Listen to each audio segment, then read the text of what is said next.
America ने धार्मिक स्वतंत्रता के उल्लंघन के आधार पर बनाई कंट्रीज ऑफ पर्टिकुलर कंसर्न की सूची में पाकिस्तान को शामिल किया है, लेकिन भारत को इससे अलग रखा है, जिस पर पाकिस्तान द्वारा खड़े किए जा रहे सवाल पर केंद्रीय मंत्री मुख्तार अब्बास नकवी पाकिस्तान को जमकर आड़े हाथ लिया।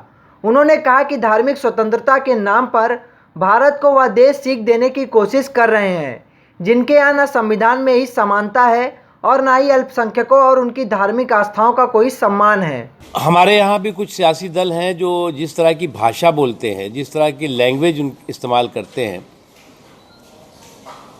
उसको जो जुल्म और जुर्म, अल्पसंख्यकों पर जुल्म और जुर्म का जंगल पाकिस्तान है, वो इसका इस्तेमाल करता है और वो हमको ज्ञान देने लगता है कि हमारे देश में अल्पसंख्यकों की अधिकार सुरक्षित नहीं है। ये वो देश है जहाँ पर कि जब बंटवारा हुआ था तो 24% से ज़्यादा अल्पसंख्यक समाज के लोग रहते थे और आज 2% भी नहीं रह गए हैं। ये वो देश है जहाँ पर हज़ारों, 5,000 से ज़्यादा मंदिर थे जो आज 30 भी नहीं रह गए हैं। ये वो देश है जहाँ पर कि समानता की बात किसी भी तरह की संवैधानिक गारंटी नहीं दी गई है।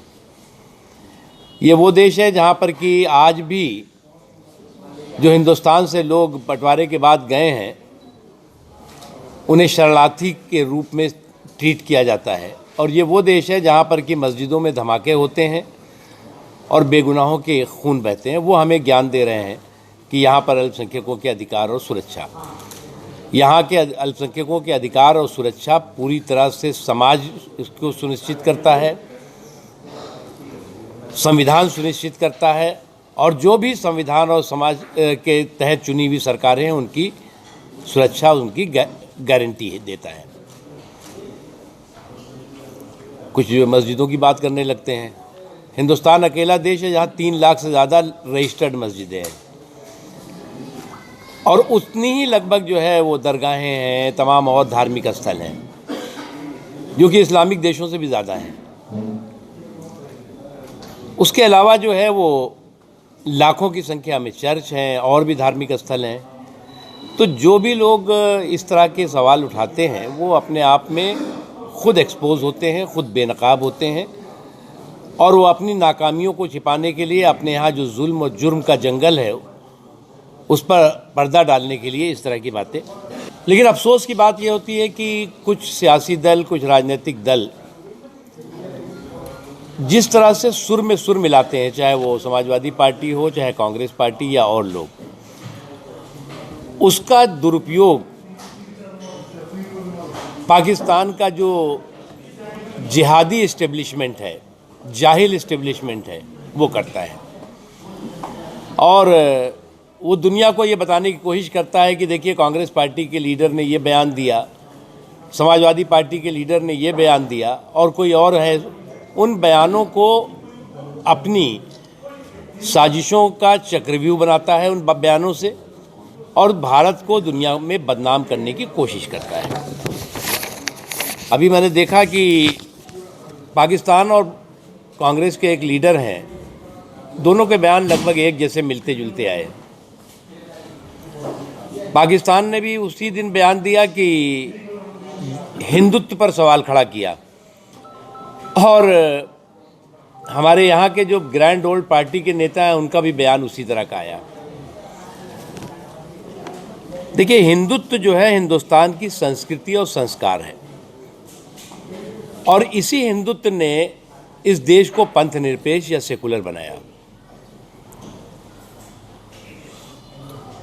हिंदुत्व वो हिंदुत्व है जो वासुदेव कुटुंबकम की बात करता है, धर्मनिरपेक्षता की बात करता है, सर्वधर्म समभाव की बात करता है। और इसीलिए बंटवारे के बाद जब पाकिस्तान इस्लामी देश बना तो हिंदुस्तान जो है वो पंथ निरपेक्ष देश बना।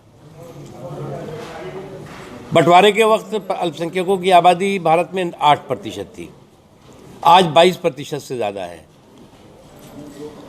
और एक सुरक्षित और एक बहुत ही समावेशी तरक्की के रास्ते से हिंदुस्तान चल रहा है। कृषि बिल वापस लिए जाने को एक महान नेता का महान निर्णय करार दिया। देखिए, एक बहुत बड़े लीडर का एक बहुत ही बड़ा फैसला है और जो हमारा अन्नदाता है वो अन्नदाता के सरोकार पर किसी भी तरह का सियासी या सांप्रदायिक तड़का लगाने की कोशिश करना